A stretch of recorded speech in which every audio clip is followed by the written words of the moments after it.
तो यहां पर हरिश्चंद्र जी की कथा गरीबदास जी ने लिखी है, वो ध्यान से सुनिए, इतना आनंद आवेगा पूछो मत। गरीब हरिश्चंद्र इसमें ये बताते हैं कि उनको कितना विश्वास था, अपने वचन पर डट गए, लड़का भी बेच दिया, रानी भी बेच दी, अपने आप को भी बेच दिया, लेकिन अपने उद्देश्य को नहीं छोड़ा। गरीब हरिचंद हरि हेतम अयोध्या नगरी रहते, सतयुग सिंध समाद बचन सब ही सत कहते। हरिश्चंद्र जी सतयुग के अंदर हुए हैं और वो अपने सत के वचन बोला करते, सत पर रहा करते थे, असत बात नहीं कहा करते, बड़े दानी थे। ग्रीव सुर नर मुनि जन देव सकल मन नाही भाया, सब मुनि करी फैलाद सुनो तुम्हें तेरे भवन राया। इतनी अच्छी कीर्ति राजा हरिश्चंद्र की होगी थी कि वो देवता लोग भी उससे यानी जीलियसी करने लागे, द्वेष रख कर लिया। तो विष्णु भगवान के पास जाकर कहते हैं कि महाराज एक हरिश्चंद्र नाम का मृतमंडल के राजा है, मृतमंडल में अयोध्या नगरी में राज करता है। तो वो कहते हैं सत नहीं छोड़ता, हम उसकी परीक्षा लेना चाहते हैं। ग्रीव सुर नर मुनि जन देव सकल ना भाया, सब मुनि करी फैलाद सुनो तुम त्रिभुवन राया। ग्रीव सत बाक सत ही कह, ये सत ही पूजा ध्यान, सत ही सारा कर्म है, सत के चले विमान। ग्रीव सुर नर मुनि जन देव फैलाद लगाई भारी, सुनो विशंबर नाथ हरिचंद्र हैं अधिकारी। गरीब कहें विशंबर नाथ सुनो क्या कि जय देवा, वह हरिचंद्र सतलीन करते हैं सब की ही सेवा। गरीब हरिश्चंद्र का पति व्रत टर नहीं टारा, वह सतवादी संत रहे। गरीब हरिश्चंद्र का पतिव्रत टर ना टारा भाई, वो सतवादी संत रहे हमारी शरणाई। राजा हरिश्चंद्र मेरी शरण के अंदर है भाई, वो सत नहीं छोड़ सकते। गरीब बोलत हैं ऋषि देव जात है हमारी पदई, सुनो सहस भुज नाथ करत हैं हम उनकी बदई। इंद्र जी कहते हैं कि मेरी पदवी जावेगी महाराज, अगर वो इस सत पर डटा रहा और देवताओं की पदवी उसको देनी पड़ेगी, तो हम उसके साथ बदई करेंगे, हम उसके साथ तो है ना खेचातान करेंगे, उसके सत को तोड़ेंगे। गरीब गण गंधर्व सब देव सकल में ऊंचा को है, लीजे ताहे बोला हरिचंद टार जो देव है। विष्णु भगवान ने बोले भाई देख लो तारी मर्जी। उन्हें मालूम था कि जो मेरी शरण में आ गया और सत पर डटा रहा तो उसका कोई बाल नहीं बांका कर सकता, पर ये भी राजी हो लेंगे, ये प्रसन्न हो जाएंगे, देख लेते हैं। गरीब नारद मुनि ऋषि देव कहे सुन त्रिभुवन नाथा, हरिचंद्र सत ना जावे तुमसे संग विधाता। नारद मुनि बुलाया, वो सियाणे थे, ने बोले भगवान उसके सत न कौन तोड़ दे, जब आप जैसे साथ हो, मेरे बस का नहीं ना आपा जावा। तो विश्वामित्र को बुलाओ भाई। गरीब विश्वामित्र बूझ ढील लावे ना कोई, हरिचंद्र का सत डगा पकड़ लावत है सोई। गरीब विश्वामित्र अर्ज करे वो किसको दुखदाई, सुर नर मुनि जन देव सबन ने चुगली खाई। यह बीमारी ऊपरताई है, राग की, द्वेष की, निंदा की, जलने की। अब कौन सोचा कि स्वर्ग पाकर तो निश्चिंत हो गए वो देव लोग, वो यहां से भी ज्यादा बुरी हालत से उन लोगों की। अब मर पड़ के ये 3 लोग की साधना स्वर्ग प्राप्ति है। महाराज गरीबदास जी कहें स्वर्ग हमने भी देखा भाई, पर अपना मन नहीं लग गया। सो फिर कहते सुन मंडल को किया पिया ना, यू काल कर्म सब भाग्या। कहते हैं सब देवता ने इकट्ठे होकर विश्वामित्र आगे चुगली ला दी। विश्वामित्र ने वो बीड़ा उठा लिया कि मैं इसके सत को तोड़ जाऊंगा।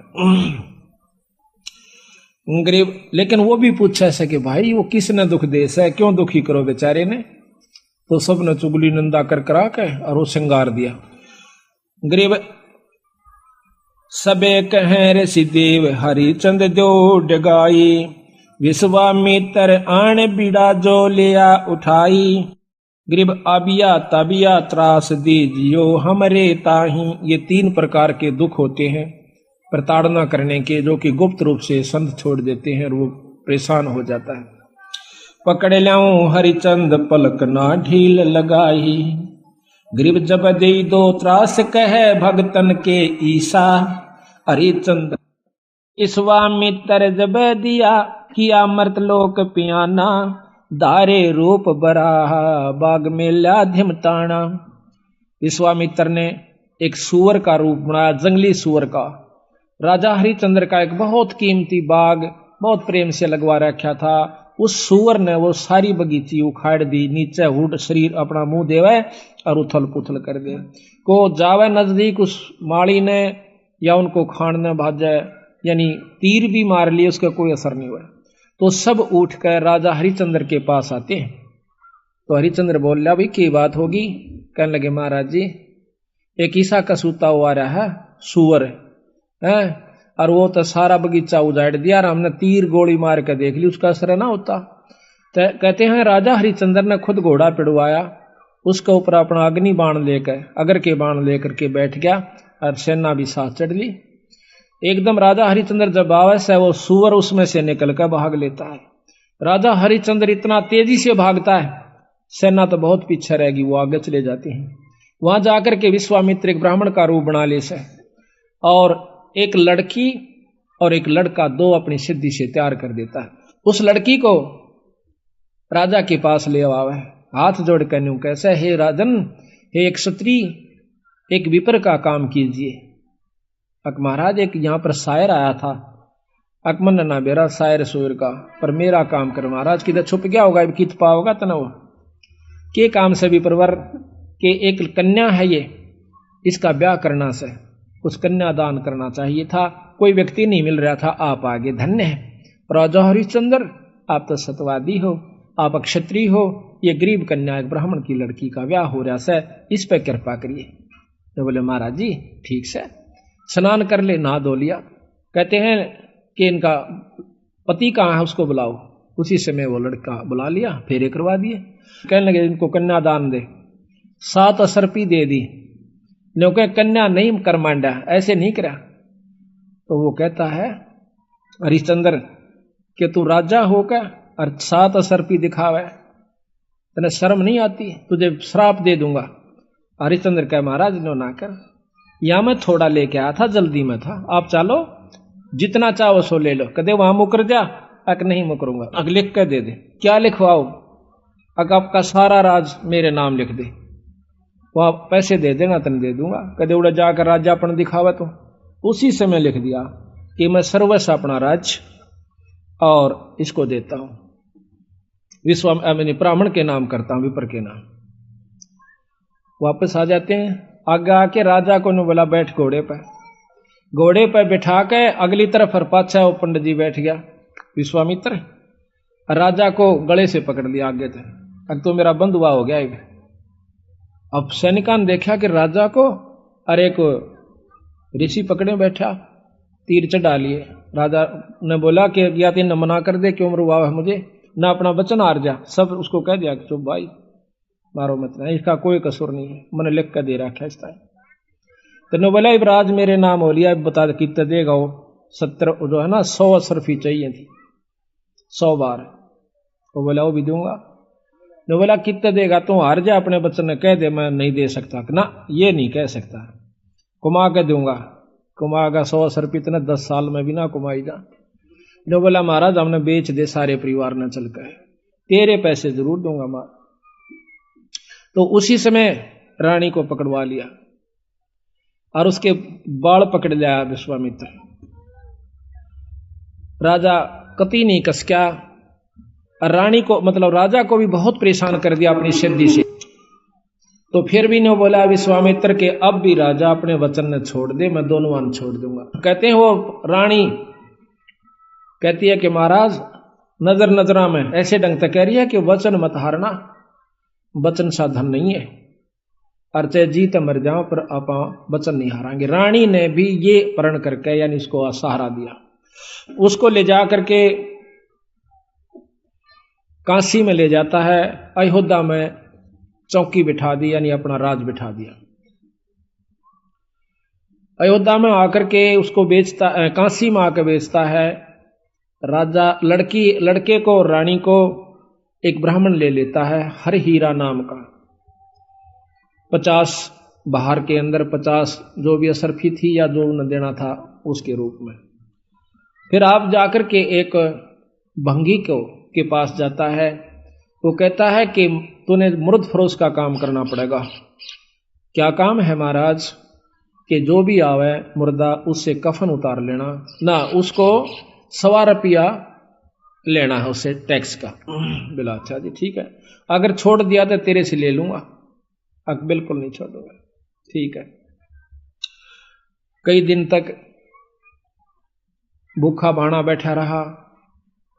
एक कहते हैं हफ्ते के बाद वो कालिया नाम का झिमर मुर्दफरोश वो आता भंगी वहां पर, कहता है कि हरिया कहा महाराज तूने भोजन नहीं खा रहा? महाराज आपने भोजन की कही नहीं थी। कहाँ खाऊं? ओ तेरे की, एक दुकान बता दी कि वहां से ले आ और अपना खा लिए, पैसे का हिसाब मैं आप कर दूंगा। तो वहां जाकर के वो क्या करता है, भोजन ले लिया एक व्यक्ति का। इतने में विश्वामित्र आकर एक भिखारी का ब्राह्मण का रूप बनाकर कहता कि महाराज मैं भूखा सा, भोजन दीजिए। तो कहने लगा विप्र आधा ले ले, भला हो तेरा सारा दे दे, मैं तो भूखा मरू सू, आधे में काम नहीं चला विप्र राजा महाराज। कहते हैं हरिचंद्र ने वो सारा उठा कर दे दिया, नौका में बैठ गया। अगले दिन फिर जावस है 2 आदमियों का ले आया, 3 का। कदे कोई मांगने वाला आ जाए उसको भी देना होता है। अगले दिन फिर आ गया, आके ने बोला महाराज भोजन दो, हम क्या खेती करें हैं आपका आसरा से। कहने लगा विप्र आज बहुत लयास हूं, आधा ले ले। नहीं महाराज सारा दीजिए।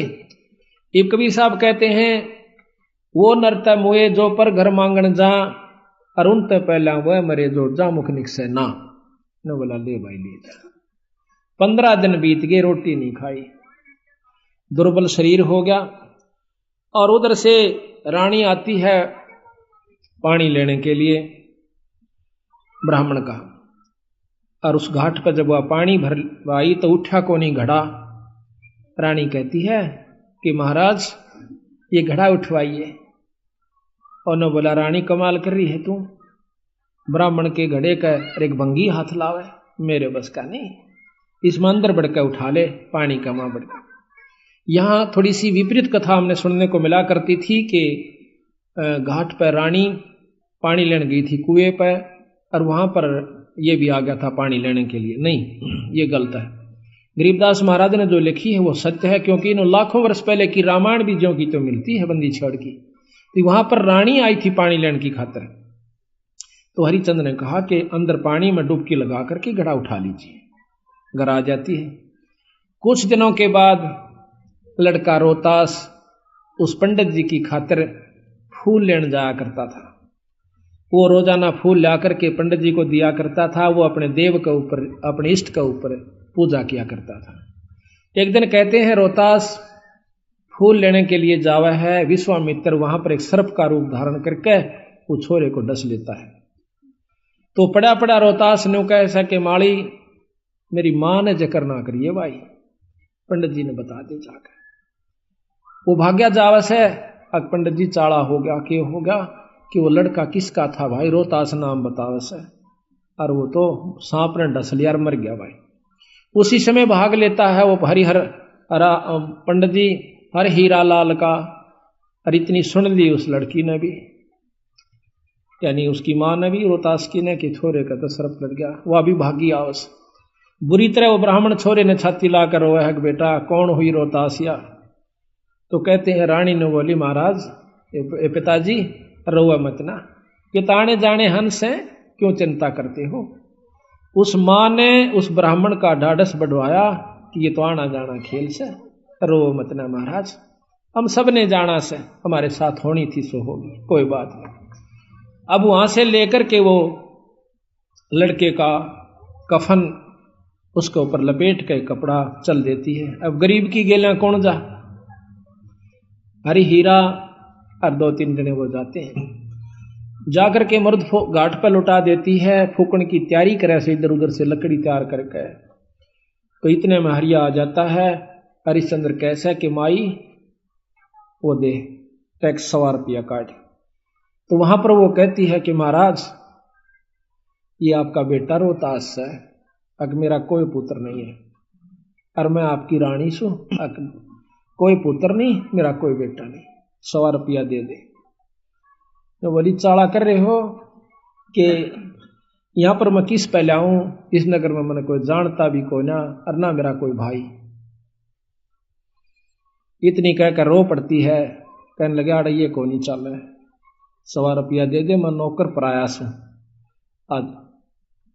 तो वो कहती है कि मेरे पास पैसा नहीं, कफन उतार लेता है और नो कहकर वह पागल हो जाती है और उस लड़के की लाश को पानी में डाल देता है। वह रोती हुई सिर पागल होगी, अकीब रह भी के गया, पति विमुख, पुत्र है नहीं, पागल होगी, सिर के बाल पाड़ती हुई। और फिर विश्वामित्र ने क्या करा, एक अंधी चला दी, जंखाड़ चला दिया। कौन जावा गरीब की गेला, सब आप अपने घर न टल गए। वह जाकर के एक मंडी में सिर छुपा लेती है, पड़ी पड़ी रोए बेहोश हो जाती है।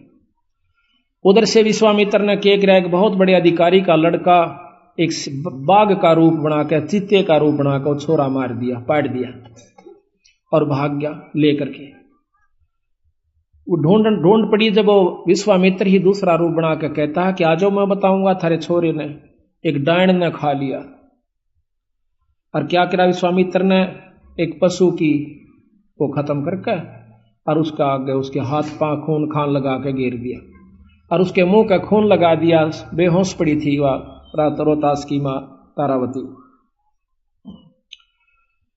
तो सारे उस राजा को, नवाब को, अधिकारी को, सैनिकों को लेकर के वो विश्वामित्र उस मंडी में ले जाकर दिखावा से कि यह पड़ी डांड और हाथ मुंह तलिए खा और ये बाकी हाड हुड पड़े से। उसी समय कहता है राजा के बुलाओ हरिचंद को, जल्लाद को, इसकी शर्त उतार दे। कालिया को कहा कि कालिया इसका सिर उतरवा दे, क्योंकि वो सारे काम उन्हीं से जल्लाद रूप में भी वही क्या करते थे। उसी समय राजा हरिचंद्र को, क्यों नौकर था वो कालिया का, कि हरिया कि हाँ महाराज इस डांड का सिर काट दे। अभी महाराज पकड़ कर बाढ़ और तलवार में मारने लग गया। पीछे से भगवान विष्णु ने तलवार पकड़ ली। मैं बोला हरिचंद सफल हुआ। कौन सा भाई, कि भगवान विष्णु अकन्योनी। भगवान बहुत दिन हो गए छुप कर रहते ने, सामने आ जाओ ना, छोड़ दो तलवार ने, प्रगट सामने आ जाते कि मांग हरिचंद के मांगा है, कि महाराज जब दर्शन हो गए मांगन में भी के रह गया मेरे पास, कि फिर भी मांग भाई। अक आप पक्का वचन भर लो, कदे फिर जाओ। अक वचन भर लिए। ने बोला सारी काशी पार हो, और या बांदी जीवित हो ठीक हो, और इसका छोरा जीवित हो जा, और विमान में बैठ कर जा, यहाँ के काशी के पशु और पक्षी भी स्वर्ग में जाने चाहिए। बोल तेरी के सलाह से। नो बोला तथास्तु, सारे स्वर्ग में जाएंगे। बोल सतगुरुदेव। तो महाराज कहते हैं कि जिस नगरी में साधु रहते हैं वो नगर भी अमान है, अमर है। ऐसे प्यारे संत जिसमें रहते हैं वो सारी नगरी को पार कर दिया करते हैं।